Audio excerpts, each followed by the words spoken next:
Bienvenida o bienvenido a esta exploración.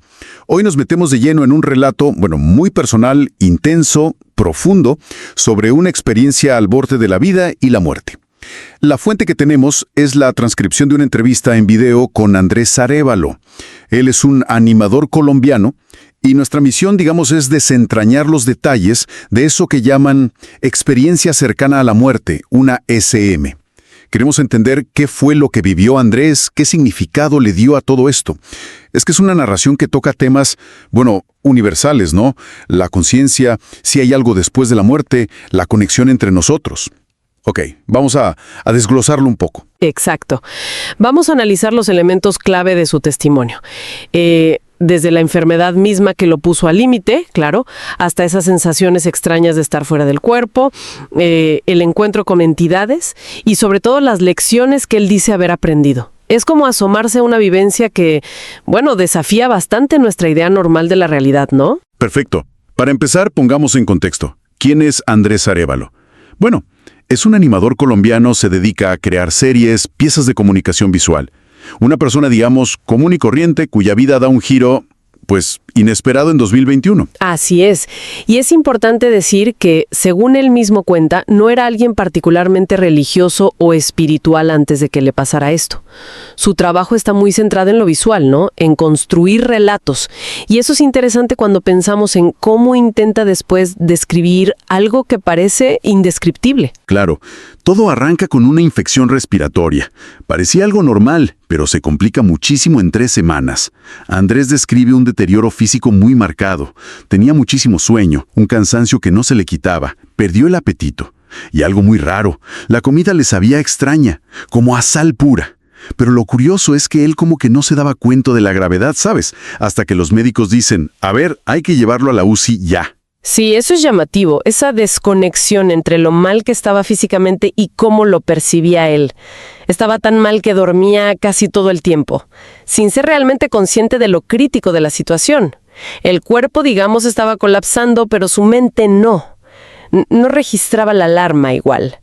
Incluso eso del sabor a sal, que es raro, no lo vio como una señal de algo grave en ese momento. Llega un punto, todavía en su casa, en que siente como una certeza, me voy a morir. Y lo describe casi como algo natural, ¿no? Un proceso del cuerpo. Entonces empieza a despedirse, como a cerrar ciclos, dice él. Incluso pide hablar con un sacerdote, el padre Gonzalo Arias, y dice que no fue por un arrebato de fe, sino más bien para cerrar ese capítulo. Es fascinante esa aceptación de la muerte que describe. Habla con el padre por teléfono y le dice así, tranquilo, me estoy muriendo, padre, no tengo miedo. Y llegan como a un acuerdo, ¿no?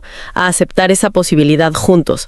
Y es fuerte que esto pase antes de ir al hospital, porque además estaba muy aislado, ¿eh? Llevaba 3 semanas sin ver a nadie por su condición. Quizás esa soledad intensificó todo. La llegada a la UCI la describe como traumática. La camilla, la ambulancia sonando, el estrés que se sentían los paramédicos tratando de estabilizarlo.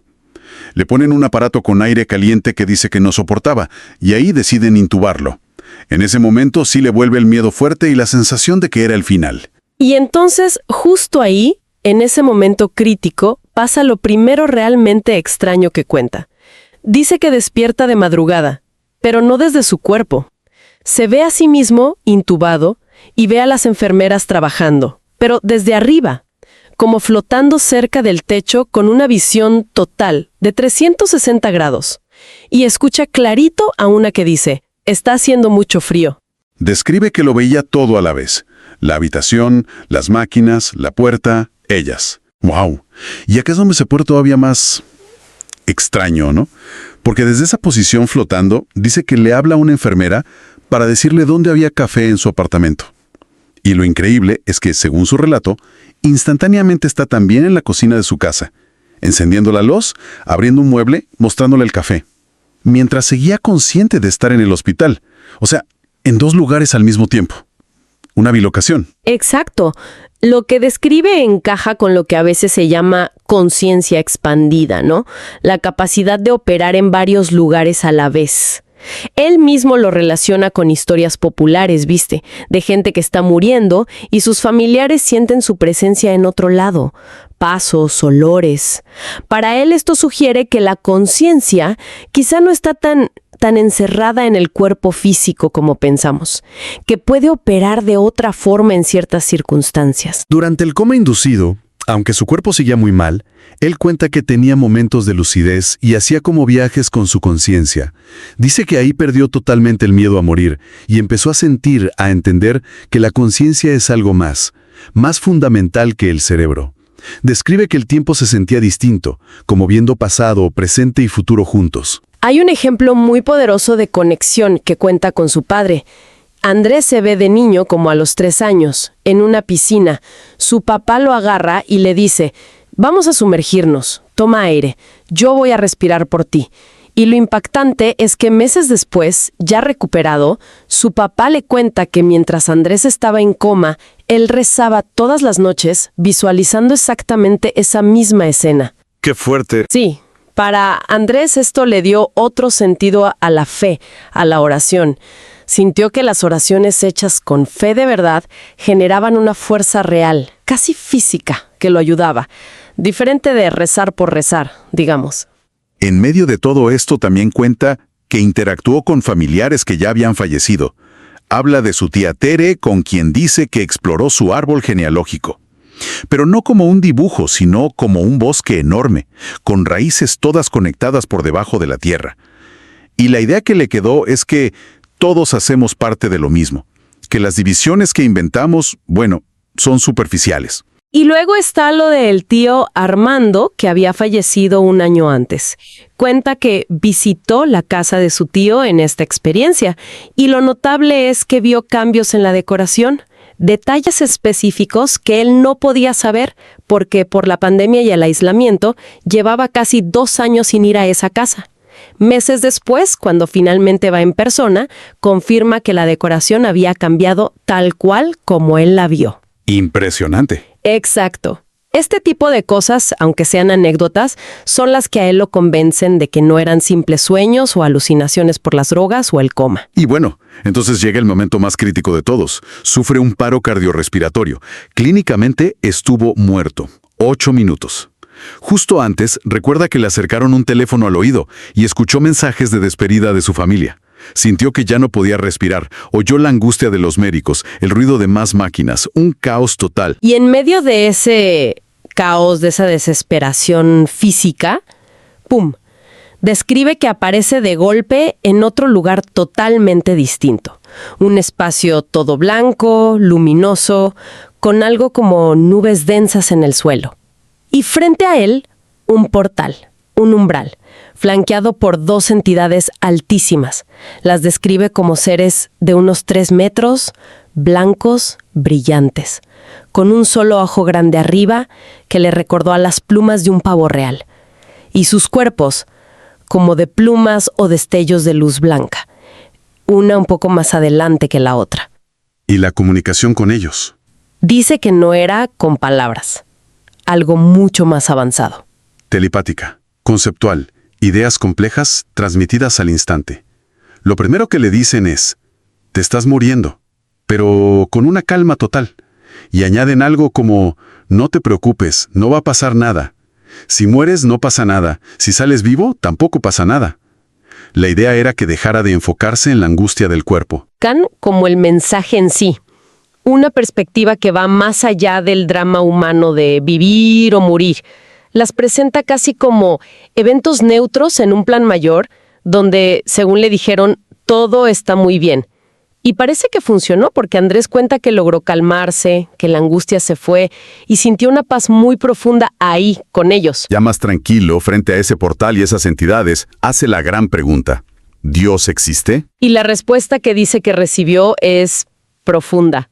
Le comunican que Dios no es como lo pintan muchas religiones, un ser individual, hombre o mujer, separado de lo que creó. Dios es todo, una totalidad tan inmensa que no la podemos entender, que aunque estuviéramos dentro no nos daríamos cuenta. Usan la analogía de la hormiga sobre el libro. La hormiga no sabe qué es un libro, y ese todo lo abarca y acepta todo. Creencias, no creencias, todo es parte de esa totalidad. A partir de ahí, él siente que entiende que la muerte no es el final. Es como una extensión de la conciencia, y que el juicio final no es que alguien te juzgue desde afuera, sino que uno mismo revisa su vida, la sopesa. Exacto. Y desarrollando eso, el cielo no sería un lugar, sino la sensación de haber vivido acorde a tu propósito, o al menos sin hacer daño grave a otros a propósito. Y el infierno, tampoco un lugar de castigo, sino el peso interno, la carga que uno lleva por los errores cometidos conscientemente contra los demás. Un estado de conciencia que viene de tus propias acciones. Entonces le da la opción, cruzar el portal, y eso era sin retorno, o volver. Ve una puerta ahí, junto al portal, y decide volver, principalmente por su hijo, que tenía 13 años, por su familia, y porque sentía que todavía le faltaban cosas por hacer acá. Aunque le aclaran algo interesante, que incluso las tareas pendientes se pueden completar desde el otro lado, no necesariamente volviendo al cuerpo, quizás a través de la inspiración que dejas, de tu legado. Pero antes de decidir volver, le permiten como asomarse un poquito por esa puerta. Y lo que percibe es abrumador. Una conciencia infinita gigante. La compara con un océano donde cada vida es como una gotita suspendida, consciente, pero que al final vuelve al todo. Ve la conexión total de todo, la unidad. Justo antes de volver al cuerpo, dice que recibe como unas lecciones de vida. 4 puntos clave que le dieron estas entidades. Primero, no intentes saber o entender más de lo que podemos como humanos. Aceptar que hay misterios. Segundo, aprende a fluir con la vida, sin forzar. Confiar en que las cosas se acomodan. Tercero, no impongas tus creencias a otros. Puedes compartir, pero no obligar. Cada uno tiene su camino. Y cuarto, honra lo real, aunque no se toque, como el amor, la justicia, el arte. Vive de acuerdo a esos valores altos que eliges. Son lecciones que suenan simples, pero tienen mucha profundidad, ¿no? No son como mandamientos, sino más bien orientaciones para vivir con más paz, con propósito, respetando a los demás. Y es curioso que él llame a estas entidades ángeles, por la luz, la energía, aunque no tuvieran alas ni forma humana.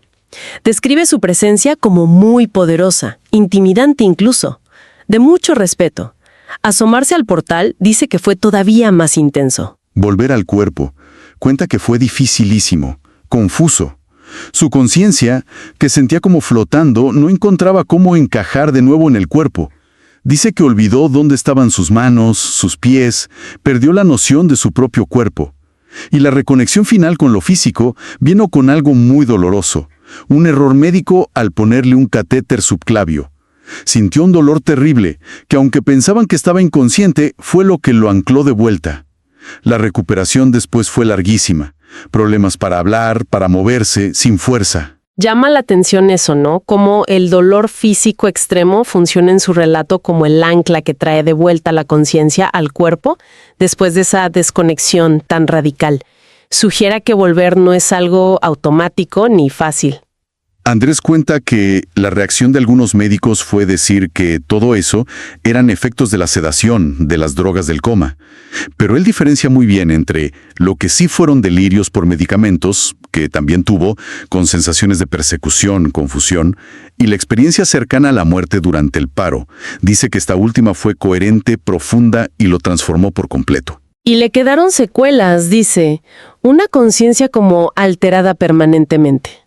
A veces percibe a la gente desde ángulos raros, mientras habla con ellos, como si los viera desde otro lado al mismo tiempo. Ocasionalmente capta información sobre la salud de otros. Dice que puede ver o sentir problemas en órganos, y a veces lo comenta con gente cercana si cree que puede ayudar. También cuenta que tuvo vislumbres de futuros posibles. Menciona conflictos bélicos, cita específicamente Israel y Ucrania como guerras que vio antes de que escalaran, describiéndolas como largas, sin ganadores claros. Y habla de un reseteo generacional que ve necesario por la sobrecarga de información y la falta de propósito en la era digital. Pero es muy claro, no da consultas ni nada de eso. Son cosas espontáneas. Y bueno, para ir cerrando, Andrés comparte el mensaje principal que sacó de todo esto.